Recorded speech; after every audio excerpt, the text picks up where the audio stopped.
It's 9 o'clock. It's August 15th, and we're going to call our regular meeting to order.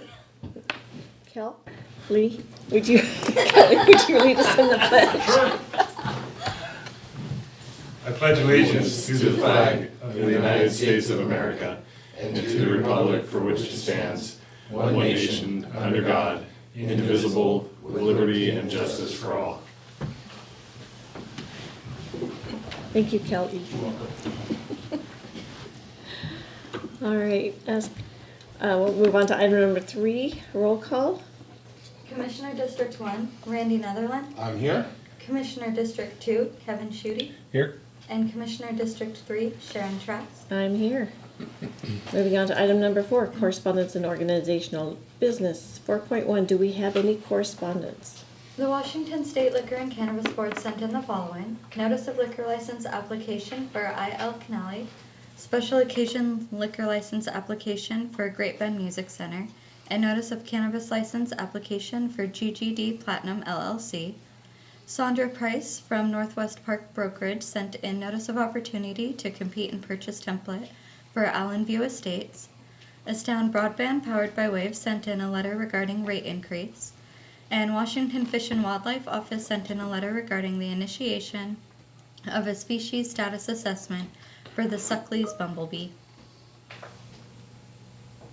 All right, thank you. Just heard a ting, so I was looking. All right, let's move on to item number 4.2. Mason County's Noxious Weed Control Board vacancies news release. And let's see. Mark, could you read that for us? I could.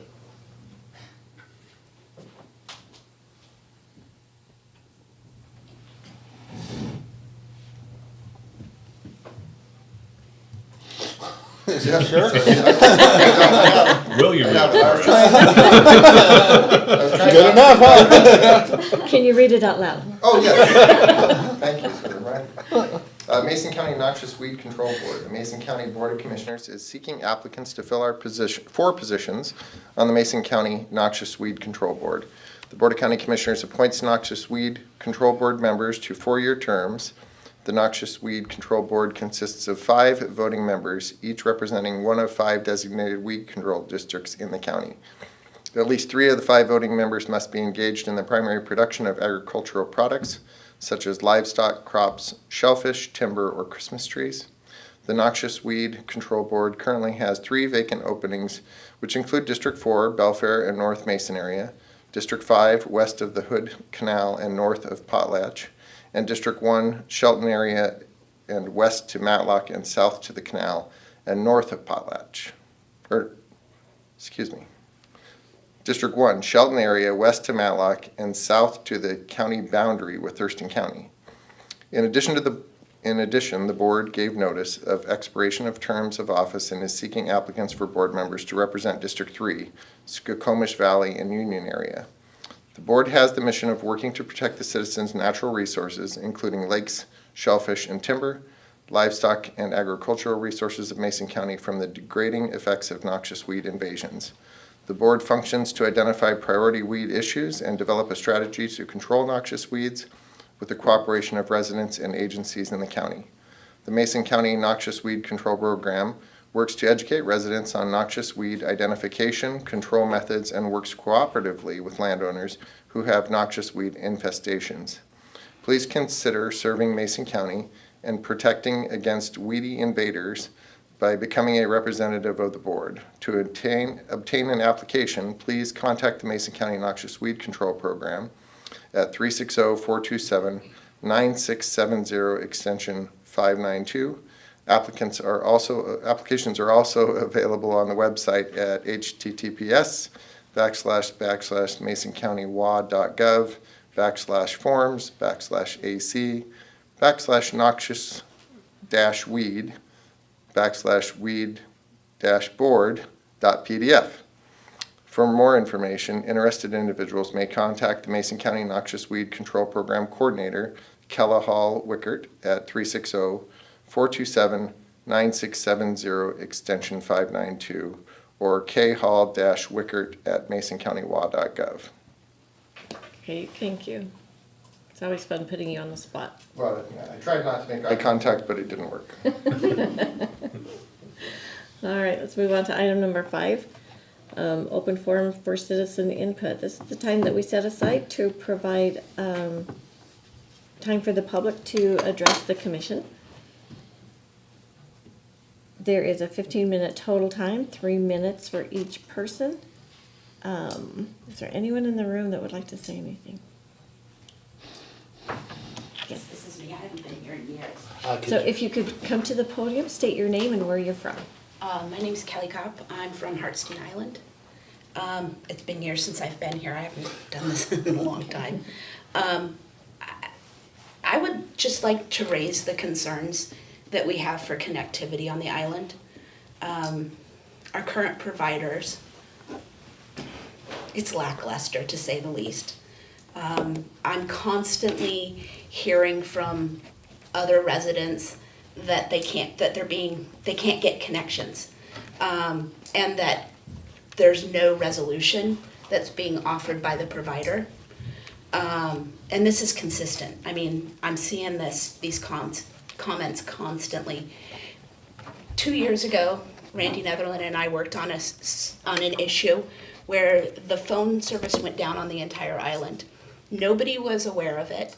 And the only way that you could call Comcast and say, I have a problem with my service, is if you agreed to pay a $15 monthly fee so that you could say that there's a problem with your phone. Contacted Randy, and basically a switch was flipped in Seattle, where the message that the folks on the island were being given at that time was, oh, well, we'll have to find a service provider to come out to the island and check and see what's going on and all this stuff. But our 911 service went down with that. There's large gaps on the island where cell service is not available, and the only emergency services people have for 911 are their landlines, and that's why they've maintained those landlines. So we're talking landlines, we're talking computers. I mean, they're just, we need to raise this to an attention where a very small population can get the attention of a very large conglomerate company. And it's not happening, and it hasn't happened for several years. Can I just ask one question? Who's your provider? Who's your, do you have Comcast. PUD 3. 3? Okay. And for the 15 years I've lived out there, the answer for anything, for additional services or other providers or anything is that it costs too much to take across the bridge. The bridge and cost and there's just not enough people out there for them to say, oh, you've got a quality enough base for us to make it economically viable. It seems like with as many services as even for this meeting, I had to drive a half an hour into town past 2 very serious road closed to make sure I got here. So I got here a half an hour early to make sure I could be here on time because I couldn't do an online presence. It just physically isn't possible. Or the reliability of it isn't there. Okay. Well, I appreciate your comments. I was just very pointed to the Public Works Board, and normally we don't have it back and forth, but one of our priority projects on the Public Works Board is broadband. And so if you don't mind, can you meet with me afterwards and I'll get your contact information? Sure. Okay, thank you. All right, anyone else? Anyone in the Zoom room? All right, seeing none, let's go ahead and move on to item number 6, adoption of agenda. Madam Chair, I move adoption of today's agenda as presented. Before we do that, I won't second it. The reason why is we need to have a change. Oh, okay, yeah, right, okay. On the language, words. Yeah. 2 words, okay. Uh, So I'll move adoption of today's agenda with word change on item 8.2. I'm looking here. And 8.3 both. And yep, I was gonna do one at a time. Okay. But I'll just, okay, 8.2 and 8.3, approval to accept the recommendation of the hearings examiner and affirm the vacation of right-of-way. Madam Chair, I'll second. All right, we have a motion and a second to approve the agenda as written, except for items 8.2 and 8.3. Approval to accept the recommendation of the hearing board examiner and affirm the vacation of the right-of-way as petitioned. Any further discussion? All right, I'll call for the vote. All in favor signify by saying aye. Aye. Any opposed? Motion passes. Move on to item number 7, approval of minutes. Madam Chair, I move for approval of the July 17, 2023 regular meeting minutes. Second. We have a motion and a second to approve the July 17th, 2023 regular meeting minutes. Any discussion? Call for the vote. All in favor signify by saying aye. Aye. Aye. Any opposed? Motion passes. All right, moving on to our approval of our action agenda. Commissioners will read through the action agenda. After they have been read through, items can be removed for separate discussion and vote. Commissioner Schutte, if you could take item 8.1 through 8.6. Commissioner Netherland, 8.7 through 8.14. And I'll take 8.15 through and 16. Thanks, Madam Chair. Item 8.1, approval of warrants and treasurer electronic remittances.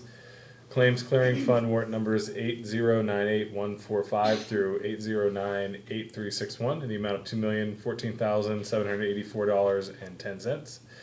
Direct deposit fund warrant numbers 98421 through 98830 in the amount of $864,015.53.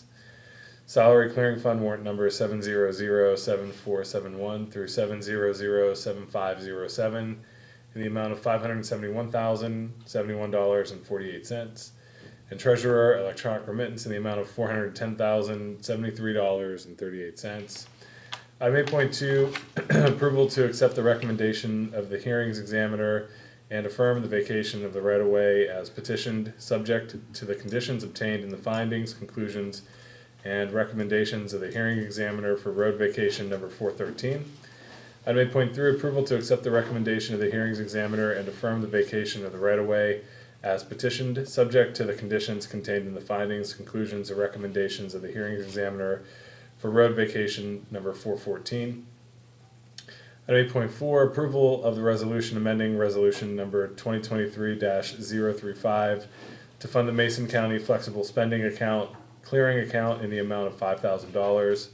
Item 8.5, approval of the 2024-2025 Office of Civil Legal Aid contract and reclassification of the juvenile deputy position. And item 8.6, approval of the rate of $40 per hour for Rule 9 interns handling remote district court cases for probation violations. Madam Chair, item number 8.7 reads approval of the Mason Matters contract for a total of $25,000 per year from July 1st, 2023 through June 30th, 2024. Item number 8.8, approval of the resolution adopting the revised Park Host program as set forth in Exhibit A, which will be administered by the Parks and Trails Department. Item number 8.9, approval to set a public hearing for Tuesday, September 12, 2023 at 9:15 a.m. to review the final project performance and close out the state's Community Development Block Grant, the CDBG, for the Micro Enterprise Assistance Program, which ended July 1st, 2023. Item 8.10, approval to advertise a request for qualifications, RFQ, for Community Justice Center design and development. Item 8.11, approval to set a public hearing for Tuesday, September 26, 2023 at 9:15 a.m. to consider amending the 2023 through 2028 six-year Transportation Improvement Program, the TIP, and the 2023 Annual Construction Program.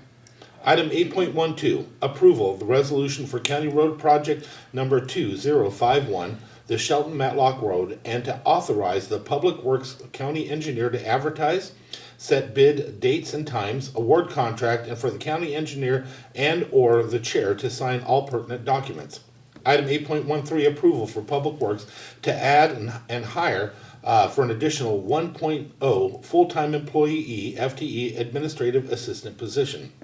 Item 8.14, approval of the interlocal agreement ILA with the City of Shelton for the 2025 Mason County and City of Shelton Comprehensive Plan update. Item 8.15, 15, approval of the following Mason County officers, employees, and volunteers. Request for defense and indemnification coverage assigned by the county as named defendants in the case of Matthew Collette, number 172141, case number 323-CV-5654-RAJ-DWC, United States District Court, case served upon them on August 7th, 2023, via USPS, Kevin Hansen, Shane Schoenberg, Randy Newell, and Paula Blush. Item 8.16, approval of the letter of support for the Medicaid inmate exclusion policy amendment. All right, having read through all of the items on the action agenda, are there any items, commissioners, you would like to be removed for separate discussion or vote? Not for me. All right, anyone in the audience have any item they would like to be removed for separate discussion or vote? All right, how about in the Zoom room? All right, seeing and hearing none? Madam Chair, I move for approval of the action agenda as presented. Second? We have a motion and a second to approve the action agenda as presented. Any discussion? I just have a slight comment. I want to give a thank you. You know, people come after us no matter what you do. It's just how it is. But I want to point out that Kevin Hansen, Shane Schoenberg, Randy Newell, and Paula Blush are exceptional employees, and I very much appreciate all the work that they do. Yeah, just a quick comment on item 8.6. It's great to see our Office of Public Defense partnering with Seattle University to bring in law school interns who are able to begin to practice under Rule 9 and help out with some of these district court case hearings that are going to be hopefully helpful for them in their law school career, in their future legal career, but also super helpful for our office and our public defenders moving those cases through the system. So look forward to building that relationship with Seattle University. Absolutely. All right. I will go ahead and call for the vote. All those in favor signify by saying aye. Aye. Aye. Any opposed? Motion passes. Perfect. Let's move on to item number 9, other business. Do we have any department heads or elected officials that would like to address the commission? I'd like to just give the board an update on a project that we're doing over in our courthouse. So the elevator over there that the public utilizes is not working right now. So we hired TKE. So elevator companies are fairly unique in the sense that they're very, it's kind of a sole source in that you've got to use the company that actually built the elevator. Our elevator is extremely old. So we entered into a contract with them months ago to come in and repair the elevator for about $161,000. And they got into it and realized that more work needs to be done that was not included within their original bid. So they're going to have to take out additional parts, crate them and ship them to get rebuilt. And it's an additional $95,484. So total project cost for that project is going to be $256,618.81. And I wanted to get it before the board as soon as possible so that we could move forward, or at least my concern is the elevator's been down for a long time, and so not having that elevator creates hardships for individuals in the building. There are other elevators that are available, but those individuals have to be escorted to go up there, so very difficult for individuals that have challenges in going upstairs to go to the second floor. Just with the change of cost is one thing, but how much more time do you think this adds to the project overall? So they did not give us a timeline associated with it, Kelly, I did they? believe it's like 4 to 6 weeks. They're hoping as soon as they get this signed, we can get the parts ordered and get it here. Phase 1 is they've got the parts out, so they don't have to take it out, just gotta put the new ones in. Would you like to make a motion on it, even though, you know, it's not advertised, we are allowed to do it within our parameters, and time is of the essence. Madam Chair, I move approval to allow the county administrator to sign the change order for $95,484.89. for the change order for the elevator project in the historic courthouse. I'll second.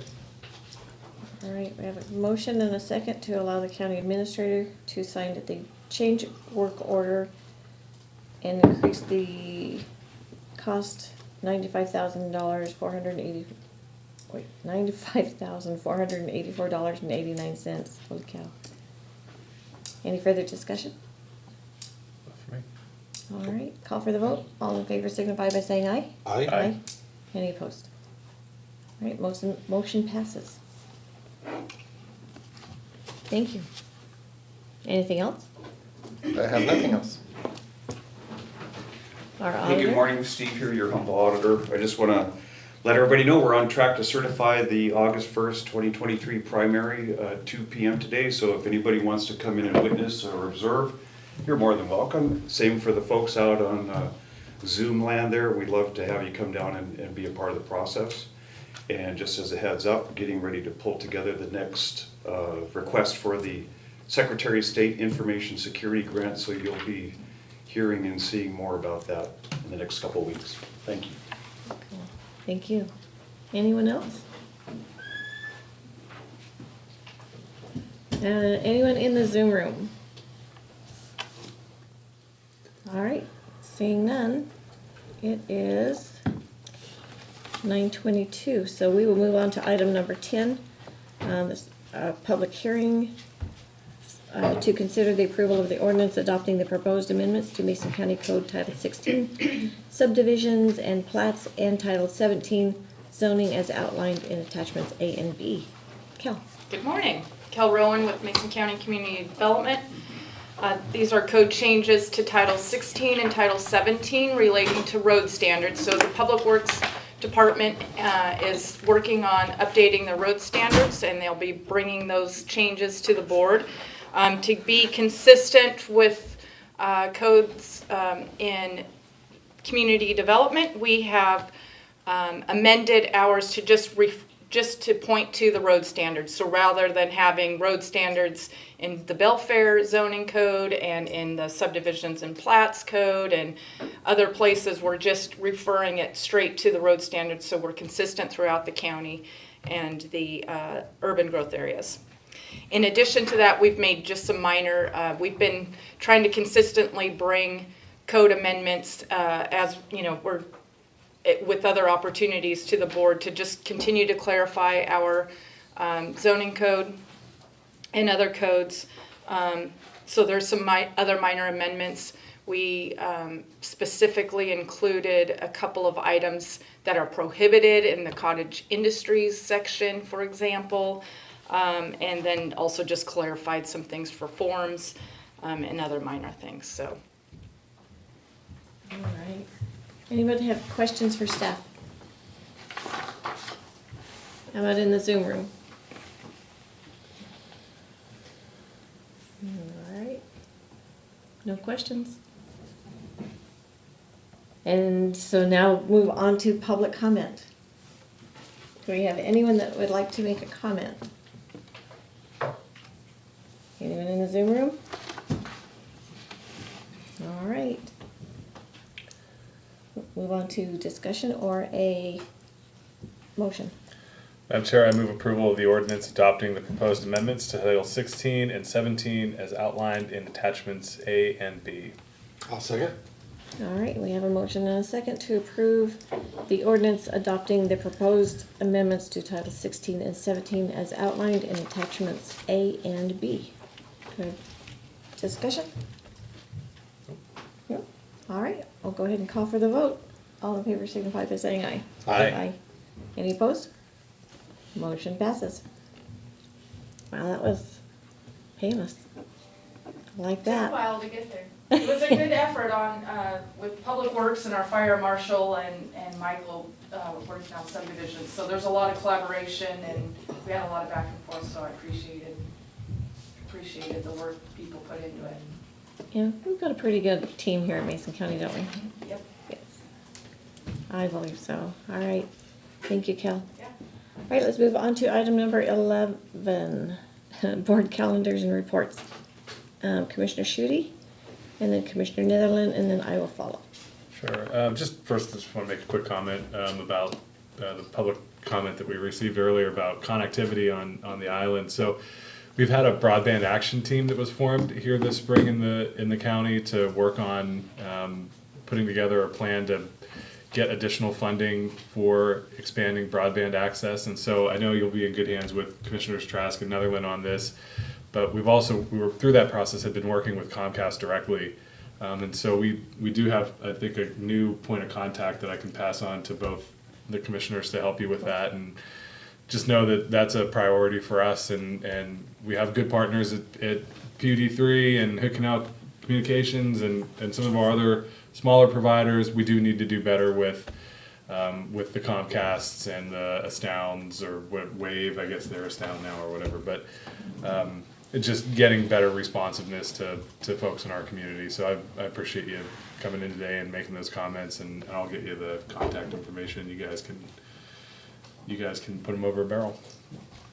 Going forward this week, have Hood Canal Coordinating Council, IT Steering Committee, Thurston Mason BHO Governing Board meeting, back from briefings, have a tour of the Shelton branch of Timberland Regional Library, have a MACECOM Supervisors meeting, County's Housing and Behavioral Health Advisory Board, planning to go on a ride along with our sheriff, as well as it's like I have a Mason County Behavioral Health Coalition meeting, and then back for briefings and my bi-weekly check-in with the BHASO staff leadership in our commission meeting on the 29th. Okay, so before I go, we'll touch on the same thing. Hi, Kelvin. Thank you for coming in. Over the years, we've had a lot of different issues that have come up, and we've talked with staff, but we've never actually had a true briefing on the different options we may have and how to leverage from within. We have contracts with them on many different levels. I would like to actually ask that we do that as a commission so we can be educated completely from all the different aspects. But in order to do that, staff would have to put together a presentation that doesn't exist right now, including bringing in legal. So would you guys agree to? Sure. Sure. Yeah. So perhaps we can put that I together. know. It all kind of blurs together. It might have been last fall or this spring. We had, we have these copper thefts that go on, and up I think in the north end there were a couple of boxes that were hit, and just by being on the MACECOM board, we were having issues, and got everybody in touch with the person who's listed on our franchise agreement with them, and you talk to that person and they get things done really quick because there's money involved. So I'm more than open to having that discussion where we can figure out where our leverage points are to bring about some change. Yeah, especially up there, we did have time and time again. Matter of fact, I don't think it was 24 hours after they put the wire back in and got it that it was taken again, up in Tahuya. Yeah. Yeah, it's just amazing.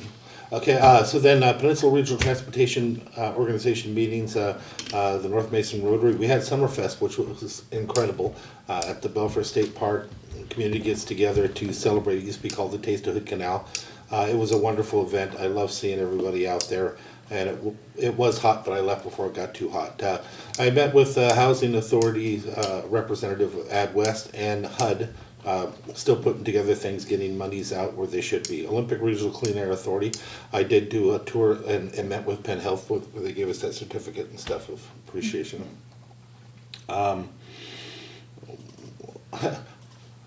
Not for business, but I attended a Rod Stewart concert. 78 years old, and the dude still rocks it.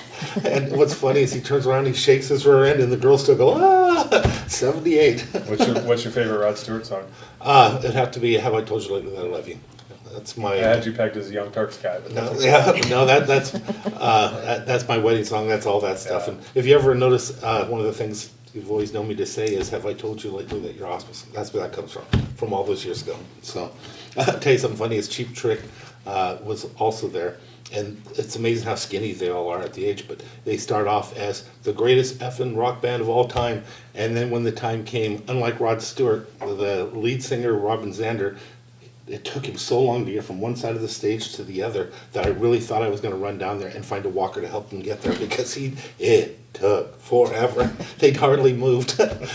So unlike like Three Dog Night, stuff like that, they actually sat in the chair and at least was honest about it, and but it was a great concert.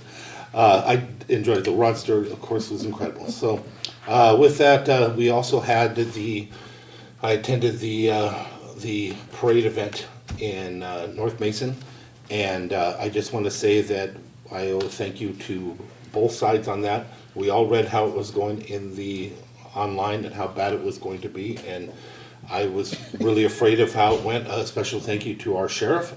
He literally gave us 3 deputies to put them where you need them. We were able to walk them through, and they were literally on the same side of the street, right next to each other. Almost have to rub against. Nothing was said bad or aggressive or anything done through that process as they walk through, and we need to recognize that. Everybody understands there's a lot of bad things that are said, but actions speak louder than words. And in North Mason, when it all happened, I was so proud of both sides. I just wanted to let the public know we do things differently here in Mason County sometimes. So coming up this next week, I have a Gorst executive session right after this. I will still get the tacos, but I won't be able to attend the event. Mason Transit Authority. I think that one was canceled. It was? Yeah. Cool. Yeah, I had it on That's my why- calendar too, and then I remembered we were canceling it. You just made my day. Okay. Thanks. Mason County Housing Authority, Audit Committee meeting, Rotary and other Peninsula Regional Transportation Organization, executive session. Will you guys be attending the Sheriff's Volunteer? I will also, so I'm gonna try at least. I'm gonna try as well, Yeah. yeah. And other than that, it'll bring us back and we'll start things all over again and do it again. All right, so later today I will be meeting with Diane regarding lodging tax. We do have the certificate of the primary election. I have 2 meetings regarding DNR litigation. I have a safety meeting with Karen Leaf, LFC meeting, and a Public Works Board meeting on Friday. Also, the EDC is having their 40th anniversary appreciation and drive out at Ridge Motorsports. That's on Thursday if you guys can make it. And then briefings on Monday, Wasatch Virtual Assembly. I'm going to go to Belfair for the Backpack for Kids, just to meet with them, see how many amazing things they do there. I have a SWAC meeting, a Turning Point meeting, a lodging tax meeting. It's a special meeting that we're having out at in Union at it's the wine place right beside Cameo. Canali. Yes, that one. And then another Public Works Board Executive Committee meeting, Pack Mountain meeting regarding the budget. And then we're back on Monday for briefings. And the Turning Point has a special meeting going on. I'm also going to be going out to the tribe, to the seafood bar to celebrate birthdays. So if I see you guys there, I promise we won't talk business. I may be there, but not celebrating anybody's birthday. I just happen to love it. I don't think either of you will be there, but I'm going to be meeting with a city council member for breakfast. So, if you, okay. Sounds good. Oh, and then did I say the volunteer thing on Saturday? I don't believe I did. Yeah, we did. You did. Okay. Oh, there's also a CareNet walk for life on Saturday. So if anybody would like to join us, it's at the Gateway Christian Fellowship Church. And that draws us to the end. Madam Chair, move we adjourn. I'll second. We are adjourned. Thanks, everybody. Thank you.